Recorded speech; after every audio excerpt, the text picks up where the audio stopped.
Before Mike Tyson, before Foreman, there was Sonny Liston, the most feared heavyweight in the world. Men didn't just lose to him, they survived him. But despite becoming heavyweight champion of the world, Sonny Liston died alone, in a quiet house, under mysterious circumstances. And to this day, people still ask, who was Sonny Liston? Really?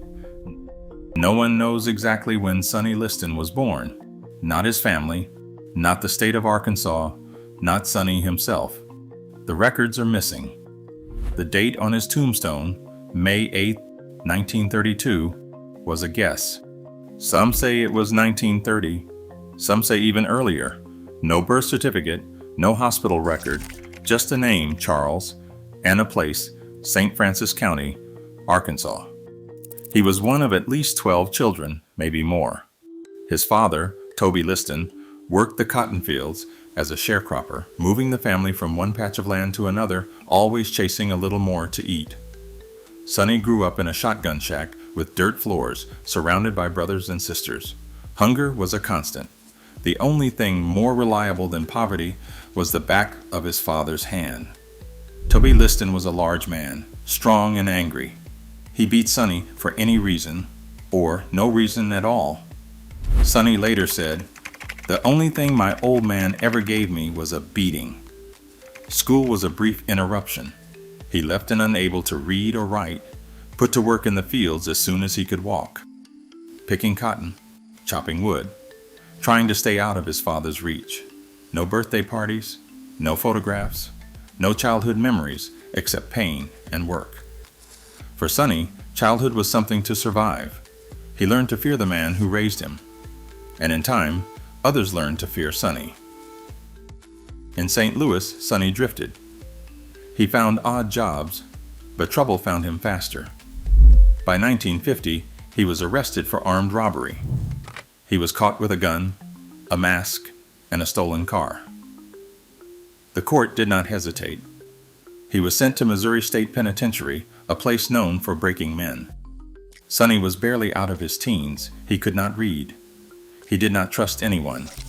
He was angry, silent, and huge. Inside those walls, everything changed. The prison chaplain noticed Sonny's hands. Each one could swallow a grown man's fist. His reach stretched 84 inches, longer than most heavyweights. The guards saw the way other inmates stepped aside. They pushed him toward the boxing program, hoping to channel all that rage.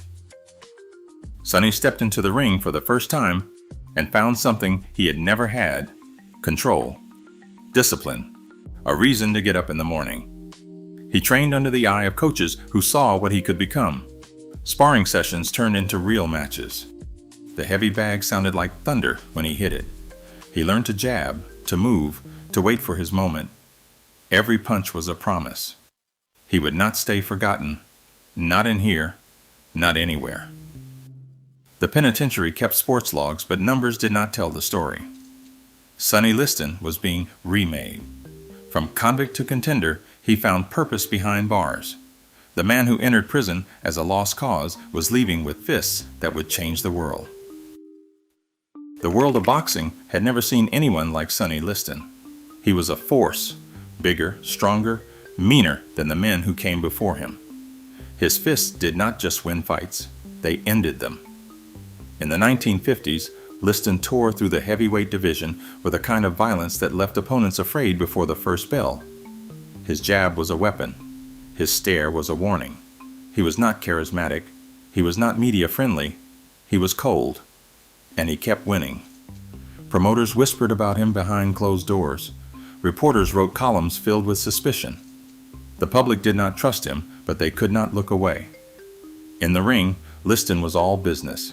He racked up knockout after knockout, each one more brutal than the last. No one wanted to fight him. Those who did not last long. Then came Floyd Patterson, the champion, the golden boy. Liston got his chance in September 1962. The fight lasted 2 minutes and 6 seconds. Patterson hit the canvas, dazed, before he even knew what happened. A year later, they met again. Another first-round knockout.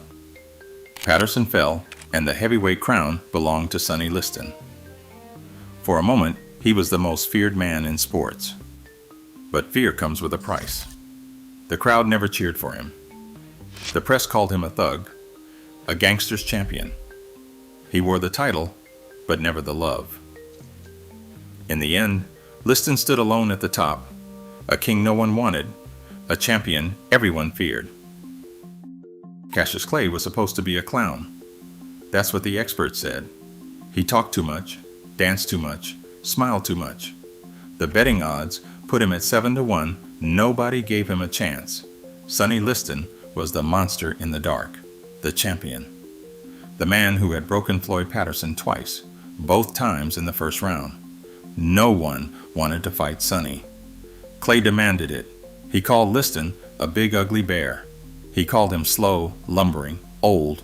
He shouted it in press conferences, in hotel lobbies, into every microphone he could find.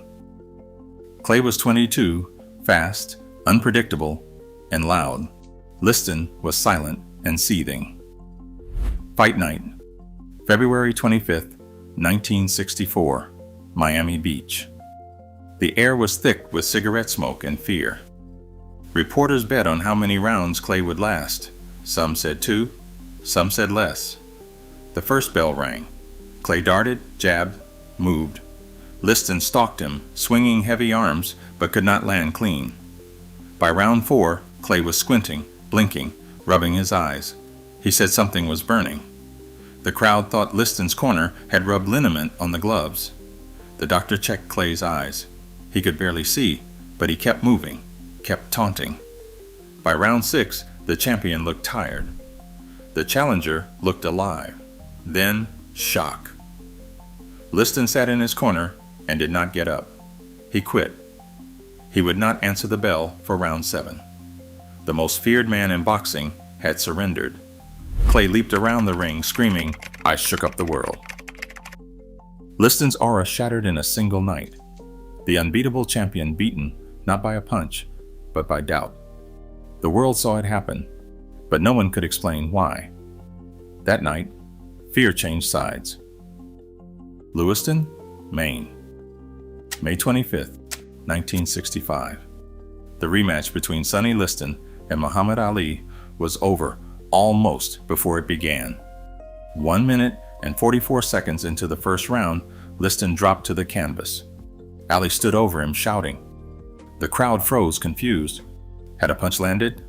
Was it a slip? The referee, Jersey Joe Walcott, lost control of the ring. For 20 seconds, chaos reigned. Liston got up, tried to fight on, but the bout was already lost. The official result? Ali by knockout. The punch, later called the Phantom Punch, barely registered on film. Slow-motion replays showed a quick right hand, but no snap of the head, no sign of real damage. Ringside reporters searched for answers. Some said Liston took a dive. Others claimed he was caught off guard. The Nevada State Athletic Commission reviewed the footage, interviewed witnesses, and filed their report. No proof of a fix, no evidence of a crime. But the doubt never faded. Liston's reputation, already battered, now seemed beyond repair. The most feared man in boxing had fallen without a fight. The mystery of the Phantom Punch became legend, a question with no answer. Was it a real knockout or something darker? No one could say for sure. The shadow followed Liston for the rest of his life. After Lewiston, Sonny Liston never got his reputation back. He fought on, but the crowds were smaller. The headlines faded. Promoters offered him fights in Sweden, Canada, backroom rings in Las Vegas, anywhere but the spotlight. He won most of them. Knockouts, decisions, a string of victories that barely made the sports pages. No title shot, no redemption. Just a long, slow drift into the background. He lived in Las Vegas, renting a modest house on Ash Avenue. The city was changing, casinos rising, old mob faces moving in and out. Liston kept to himself.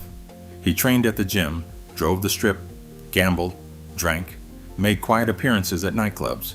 Rumors swirled about his connections, Frankie Carbo, Blinky Palermo, the old boxing syndicates. But nothing stuck. He was a name people whispered, not one they cheered.